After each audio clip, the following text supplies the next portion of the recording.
All right, welcome back, everyone, for another deep dive. And today, we're going deep on something I think we can all relate to: patience. Yeah. Or maybe the lack thereof, sometimes. Oh, yeah.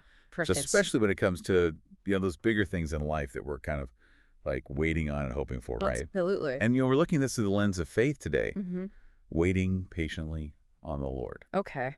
So that's kind of the mission for our deep dive. And we're going to be looking at this source called Waiting Patiently on the Lord, really diving deep into what it means to wait well.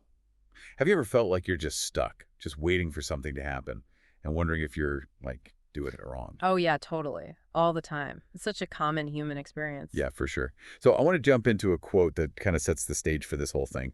Psalm 37.7 says, "Rest in the Lord and wait patiently for him." That resonates with me, but I got to admit, resting while waiting, like hmm that does not come easily. Yeah, it's a beautiful idea, but it's definitely a challenge for a lot of us, right? To figure out what that actually means in practice. Yeah, for sure. I think we tend to equate waiting with like passivity, hmm just kind of, sitting back and doing nothing. But this source talks about active waiting. Yeah. And I think that's a really key distinction. Oh, it is. It's not about just sitting around and twiddling your thumbs. It's about actively cultivating trust and, preparing ourselves, growing, using that time intentionally. Yeah, I love that. I love that reframe. Active waiting. Yeah. Because it suddenly feels a lot more empowering, right? Yeah, definitely. Like you're actually doing something. Yeah. But I did have a question about something that this source says about patience. It Yeah. talks about patience taking away Yeah. things like worry and weeping, Mm. and even like those misplaced desires, right? Mm. So it's like if we truly mastered patience, wouldn't those things just kind of like naturally fade away anyway? It feels like we're kind of putting the cart before the horse. Right. Right. That's a good point. I think maybe instead of thinking of it as patience directly taking those things away, it's more like those things are obstacles to experiencing true patience. Okay. Like if we're constantly worried and weeping and focused on things that are maybe not in line with God's will for us, it's going to be really hard to cultivate that deep sense of patience and trust. Okay. Like imagine, a farmer who plants a seed and then keeps digging it up every day to see if it's sprouted yet. Right. It's never going to grow, Right. right? So it's not the waiting itself that's the problem. It's our impatience and our anxiety and our attempts to like control the process that really get in the way. Right. Okay. So that makes a lot of sense. Yeah. But how do we actually put this into practice? Yeah. How do we practice this active waiting while also like surrendering control? Yeah. Because that feels like a paradox. Yeah, I think that's where that idea of God getting a larger supply ready while we wait from the source comes into play, right? Right. Like, what if those times of waiting are actually opportunities for God to work in us, to prepare us for something even bigger and better than we could have imagined? Oh, that's good. So we're being like upgraded behind the scenes. I love that. But how do we stay grounded?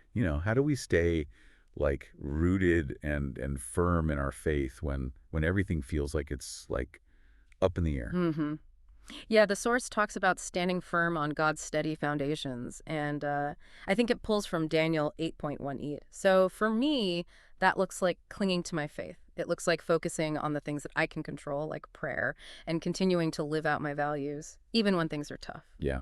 Yeah, that's good. What about you? What are some things that help you stay rooted when you're in those seasons of waiting? Well, for me, I think it's remembering past experiences where I've seen God's faithfulness in my life, Yeah. and it helps remind me that He's going to come through again. Yeah, that's so good. This source also talks about worshipful patience, though, and that feels like a whole other level. Like, what does that even look like? Yeah, worshipful patience, I think, it's really about shifting our focus. Instead of looking at what we lack, we start looking at what we have. Like Colossians 1.11 talks about being strengthened with all power, Right. according to his glorious might, for all endurance and patience with joy.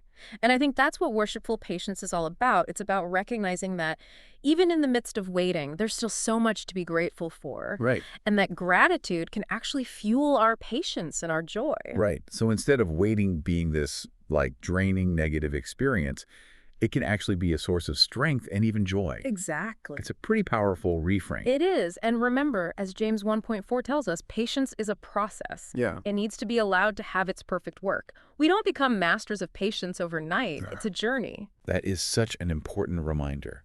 So to kind of bring it all together, we've learned that waiting isn't just about, biding our time. It's an active process. It's a process of growing and preparing and trusting in God's plan, even when we can't see it all. Yeah. And through it all, we can choose to cultivate gratitude and joy and even strength. Yes. And we don't have to do it alone.